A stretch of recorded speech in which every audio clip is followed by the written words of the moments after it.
Down transformer. तो ये down transformer है, ये इधर साइड क्या है, प्राथमिक कुंडली है, और इधर साइड द्वितीयक कुंडली है। जब मैं प्राथमिक कुंडली में अल्टरनेट करंट। नमस्कार दोस्तों, आप सभी का स्वागत है हमारे YouTube channel course free learning में। इस वीडियो में हम बात करेंगे अपचय ट्रांसफार्मर और उच्चय ट्रांसफार्मर क्या होता है, इसके अंतर को समझेंगे। साथ ही हम इसको प्रैक्टिकल कोडिंग में समझेंगे, ये ट्रांसफार्मर होता क्या है, इसका वर्क क्या है, और ट्रांसफार्मर का यूज हम कहाँ करते हैं। तो basically guys, step down transformer की पहले हम बात करते हैं और फिर उसके बाद बात करेंगे स्टेप अप ट्रांसफार्मर की। तो स्टेप डाउन ट्रांसफार्मर बेसिकली एक स्टेप डाउन ट्रांसफार्मर है।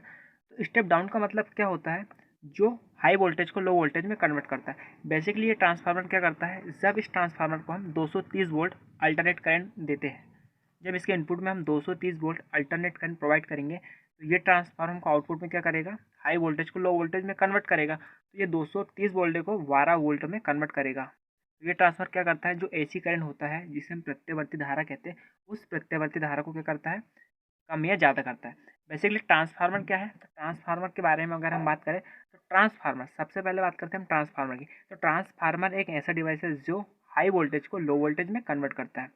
ट्रांसफार्मर हमारे टू टाइप के होते हैं। तो यहाँ पे हमारे पास एक है स्टेप डाउन ट्रांसफार्मर और एक है स्टेप अप ट्रांसफार्मर। तो स्टेप डाउन ट्रांसफार्मर करता क्या है, स्टेप डाउन, डाउन का मतलब क्या होता है, जो वोल्टेज को डाउन करेगा, और स्टेप अप का मतलब होता है जो वोल्टेज को बढ़ाएगा। तो यहाँ पे हमारा जो स्टेप डाउन ट्रांसफार्मर होता है वो क्या करता है, हाई वोल्टेज को लो वोल्टेज में कन्वर्ट करता है। तो यहाँ पे हम लिख सकते हैं कि यह ट्रांसफार्मर उच्च प्रत्यावर्ती विभव को निम्न प्रत्यावर्ती में बदलता है। मतलब कि उच्च प्रत्यावर्ती का मतलब होता है, प्रत्यावर्ती मतलब प्रत्यावर्ती करंट को हम बोलते हैं अल्टरनेट करंट, जिसे हम एसी करंट बोलते हैं, और विभव मतलब वोल्टेज होता है।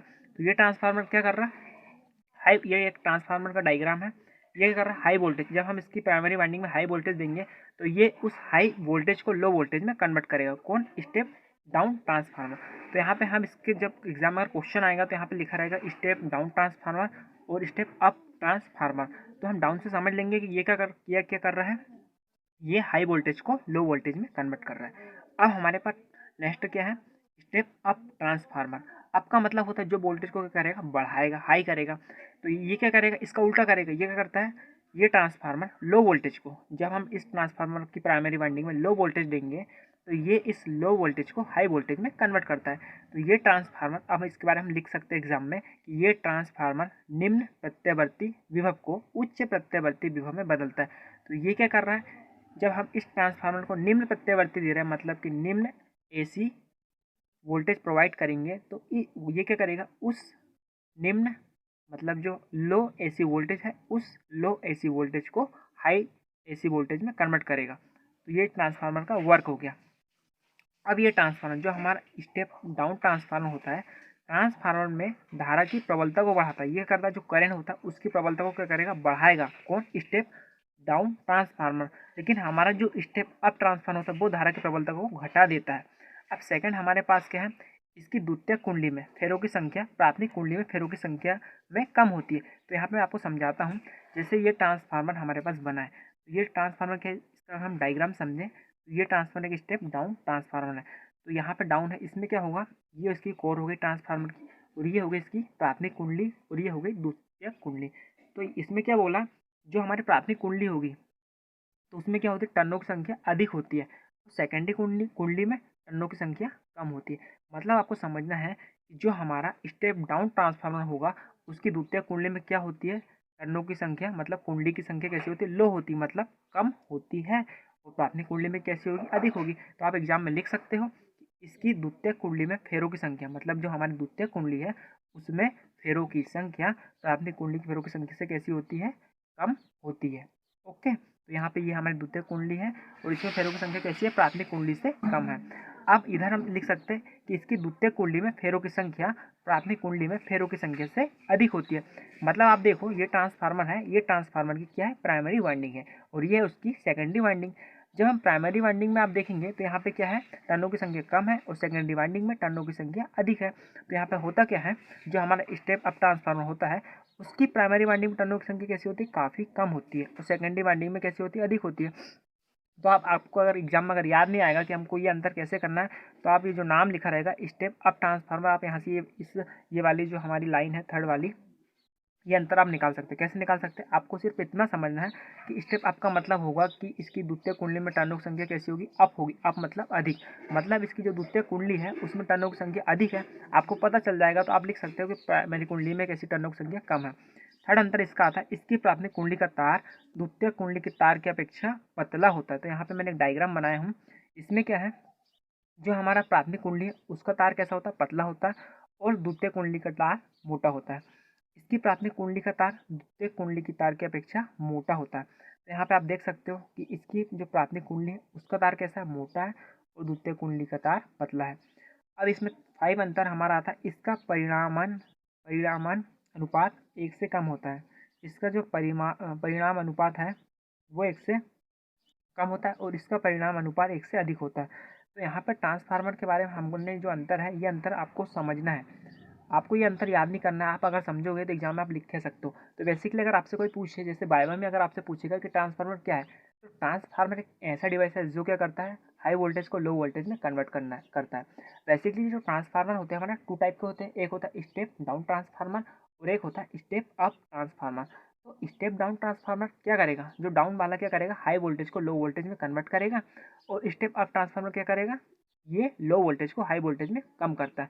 तो बेसिकली ट्रांसफार्मर का ये वर्क हो गया। अब मैं बताता हूँ आपको ये क्या है। मेरे पास एक एग्जांपल मैंने आपके लिए समझाने के लिए, ये मेरे हाथ में है एक स्टेप डाउन ट्रांसफार्मर। तो ये डाउन ट्रांसफार्मर है। ये इधर साइड क्या है? प्राथमिक कुंडली है, और इधर साइड द्वितीय कुंडली है।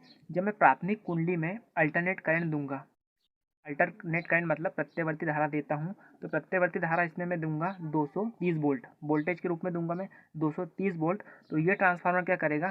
जब हम इसकी ट्रांसफार्मर की प्राइमरी वाइंडिंग में 230 वोल्ट प्रोवाइड करेंगे इनपुट में, तो इधर से हमको क्या मिलेगा? आउटपुट मिलेगा। तो ये आउटपुट में हमको क्या करेगा? अगर ये ट्रांसफर हमारे पास 12 वोल्ट का है, तो ये क्या करेगा? जो हमारे पास 230 वोल्ट इसके इनपुट में आ रहा है, ये 230 वोल्ट इनपुट को आउटपुट में हमको 12 वोल्ट देगा। बट लेकिन ट्रांसफार्मर क्या करता है? जो प्रत्यवर्ती धारा है उसको प्रत्यवर्ती धारा में ही बदलता है। ट्रांसफार्मर कभी भी प्रत्यवर्ती धारा को डायरेक्ट करंट में नहीं बदलता, एसी को एसी में ही बदलता है। तो ये हो गया। अब हमारे पास ये ट्रांसफार्मर है। अब इस ट्रांसफार्मर में क्या है? ये ट्रांसफार्मर हमारे पास है स्टेप अप ट्रांसफार्मर। तो स्टेप अप ट्रांसफार्मर क्या करेगा? अप का मतलब क्या होगा? कि वोल्टेज को बढ़ाएगा। मतलब जब इसको हम प्राइमरी वाइंडिंग में लो वोल्टेज देंगे, तो ये उस लो वोल्टेज को हाई वोल्टेज में कन्वर्ट करेगा। अब यहाँ पे हमने इसको लो वोल्टेज दे दिए। फॉर एग्जाम्पल हमने इसको 12 वोल्ट लो वोल्टेज दिए, तो ये उस 12 वोल्ट लो वोल्टेज को हाई वोल्ट 230 वोल्ट में कन्वर्ट करेगा। तो बेसिकली ट्रांसफार्मर का यही वर्क होता है। वो क्या करता है? वोल्टेज को कम या ज़्यादा करता है। अगर ट्रांसफार्मर हमारा स्टेप डाउन है तो वो क्या करेगा? वोल्टेज को डाउन करेगा। यदि हमारा ट्रांसफार्मर स्टेप अप है तो वोल्टेज को अप करेगा। तो एक बार और मैं बता देता हूँ, स्टेप डाउन ट्रांसफार्मर क्या करेगा? जो उसकी हम हाई वोल्टेज को देते हैं, यहाँ से हम हाई वोल्टेज देंगे, वो इस हाई वोल्टेज को लो वोल्टेज में हमको कन्वर्ट कर देगा। और यहाँ पे हमारा स्टेप अप वाला क्या करेगा? वो ऊपर बढ़ाएगा, उसको ग्राफ ऊपर जाएगा। जब इसको हम लो वोल्टेज देंगे इसकी वाइंडिंग की प्राइमरी वाइंडिंग में इनपुट में, तो ये हमको आउटपुट में हाई वोल्टेज देगा। तो अब एक बार उसको अच्छे से समझ लेते हैं।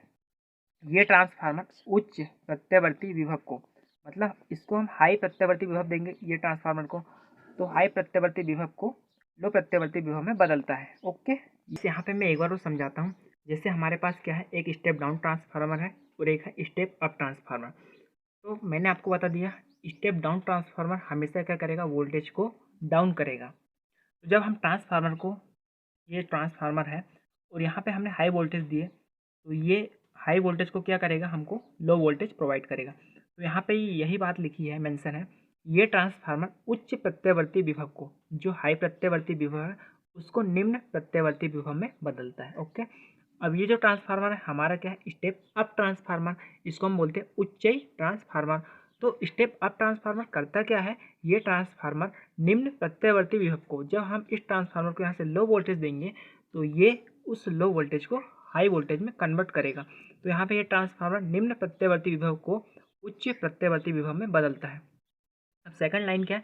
ट्रांसफार्मर में धारा की प्रबलता को बढ़ाता है। ये ट्रांसफार्मर जो क्या है? ये क्या करेगा? धारा जो हमारा करंट है, करंट की प्रबलता को क्या करेगा? बढ़ाएगा। और ये ट्रांसफार्मर करंट की प्रबलता को घटाता है। अब सेकंड क्वेश्चन क्या है? इसकी द्वितीय कुंडली में फेरों की संख्या, यहाँ पे हमारी द्वितीय कुंडली ये है और प्राथमिक कुंडली ये है। तो इसमें द्वितीय कुंडली में फेरों की संख्या कैसी होती है? कम होती है प्राइमरी कुंडली की अपेक्षा। मतलब इसकी जो द्वितीय कुंडली होती है इसमें फेरों की संख्या कम है प्राथमिक कुंडली की अपेक्षा। तो इसकी द्वितीयक कुंडली में फेरों की संख्या प्राथमिक कुंडली की फेरों की संख्या कैसी होती है? कम होती है। तो यहाँ पर हमारी जो प्राथमिक कुंडली है उसमें टर्नों की संख्या कैसी होती है? कम होती है। अगर आपको ये पॉइंट याद रखना है कि इसकी द्वितीयक कुंडली में फेरों की संख्या प्राथमिक कुंडली में फेरों की संख्या से कम होती है, तो आप कैसे याद रखोगे मैं आपको ये बताता हूँ। तो गाइस आपको पहले यहाँ से आप इस पॉइंट को याद रख सकते हो। तो डाउन ट्रांसफार्मर क्या है? जो स्टेप डाउन ट्रांसफार्मर है तो उसकी द्वितीयक कुंडली में टर्नों की संख्या कैसे होगी? डाउन होगी। डाउन का मतलब है कम होगी। तो द्वितीयक कुंडली में टर्नों की संख्या कम है और प्राथमिक कुंडली में टर्नों की संख्या अधिक है। तो आप ये पॉइंट को भी यहाँ से लिख सकते हो। अब इधर साइड हमारा क्या है? Step up transformer. तो स्टेप अप ट्रांसफार्मर में होता क्या है? इसकी द्वितीयक कुंडली में फेरों की संख्या, जो हमारी द्वितीयक कुंडली है उसमें फेरों की संख्या प्राथमिक कुंडली की अपेक्षा कैसी होती है? अधिक होती है। हमारी प्राथमिक कुंडली में टर्नों की संख्या कम है और द्वितीयक में अधिक है। तो आपको इसको भी कैसे याद रख सकते हो? स्टेप अप ट्रांसफार्मर के अकॉर्डिंग। स्टेप अप का मतलब है उच्च, मतलब अप मतलब हाई होगा, अप मतलब बढ़ेगा। तो बेसिकली इसकी जो सेकेंडरी वाइंडिंग है इसमें टर्नों की संख्या भी कैसी बढ़ेगी और प्राइमरी वाइंडिंग में टर्नों की संख्या कम रहेगी। तो आप इसको याद रख सकते हो कि इसकी द्वितीयक कुंडली में फेरों की संख्या प्राथमिक कुंडली में फेरों की संख्या की अपेक्षा कम होती है। थर्ड पॉइंट है हमारा, इसकी प्राथमिक कुंडली का तार, जो हमारी प्राइमरी कुंडली है उसका तार कैसा? पतला होता है और द्वितीय कुंडली का तार हमारा कैसा होता है? मोटा होता है। तो इसने यही बात यहाँ पे मेंशन किया है, इसकी प्राथमिक कुंडली का तार द्वितीय कुंडली की तार की अपेक्षा पतला होता है। हमारी जो द्वितीय कुंडली है उसकी अपेक्षा प्राथमिक कुंडली का तार यहाँ पे कैसा है? पतला है। हमारी जो द्वितीय कुंडली है उसकी अपेक्षा, ये द्वितीय कुंडली हमारी, द्वितीय कुंडली की अपेक्षा हमारी जो प्राथमिक कुंडली है उसका तार पतला है। और यहाँ पे क्या है? यहाँ पे इसकी प्राथमिक कुंडली का तार की अपेक्षा द्वितीय कुंडली का तार मोटा होता है। तो यहाँ पे हमारी क्या है? हमारी क्या है? ये हो गई प्राथमिक कुंडली और ये हो गई द्वितीय कुंडली। तो उन्होंने बोला कि द्वितीय कुंडली की तार की अपेक्षा प्राथमिक कुंडली का तार हमारा मोटा है। तो अगर हम इसकी अपेक्षा इसको देखेंगे तो यह तार मोटा है और ये तार कैसा होता है? पतला होता है। अब हमारा लास्ट अंतर का, इसका परिणाम अनुपात 1 से कम होता है। इसका हम देखेंगे, अगर परिणाम अनुपात अगर देखते हैं तो वो 1 से कम होता है हमेशा, और इसका परिणाम अनुपात 1 से अधिक होता है। तो बेसिकली गाइस आपको ये क्वेश्चन बहुत अच्छा लगा होगा, आपको अच्छे से समझ में आया होगा। अगर आपको ये क्वेश्चन अच्छे से समझ में आया हो प्लीज़ वीडियो को लाइक करें और चैनल को सब्सक्राइब करें। अगर आपके कोई डाउट रहा हो तो प्लीज़ कमेंट करना।